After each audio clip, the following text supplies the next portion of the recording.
እግዚአብሔር ቅድሚኻ ክኸይድ እዩ ምስኻ ክኸውን እዩ ኣይክጠልመካን ከምኡውን ኣይክሓድገካን እዩ ኣይትፍራህ ኣይትሸበር ዘዳግም ምዕራፍ 31:8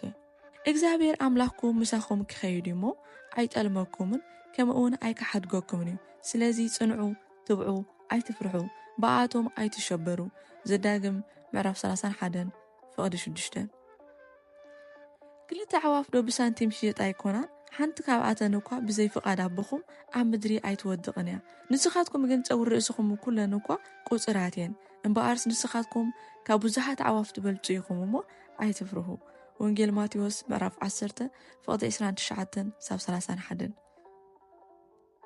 እምበኣር ጽባሕ ንርእሳ ትጭነቕ እያ እሞ ብዛዕባ ጽባሕ ኣይትጨነቑ ንመዓልቲ መከራ ይኣኽላ እዩ ወንጌል ማቴዎስ ምዕራፍ 6:34 ሰላመይ ኣሓድገልኩም ኣለኹ ሰላመይ እውን እህበኩም ኣለኹ እቲ ኣነ ዝበኩም ዘለኹ ከምቲ ዓለም እትበኩም ኣይኮነን ኣይትሸበሩ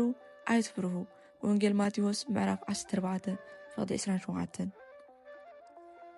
እታ ፍጽምቲ ፍቕሪ ንፍርሃት ኣውፂኣ ትድርብያ ዳ እምበር ኣብታ ፍቕርስ ፍርሃት የልቦን ፍርሃት ምስ መቕጻዕቲ ዝተሓሓዝ ስለ ዝኾነ ከዓ እቲ ዝፈርህ ብፍቕሪ ፍጹም ኣይኮነን ቀዳማይ ዮሃንስ ምዕራፍ 4:18 እምበኣርስ ብዛዕባ እዚ ነገር እዚ እንታይ ክንብል ኢና ኣምላኽ ምሳና ካብ ኮነኸ መን እዩ ዝቃወመና ሮሜ ምዕራፍ 8:31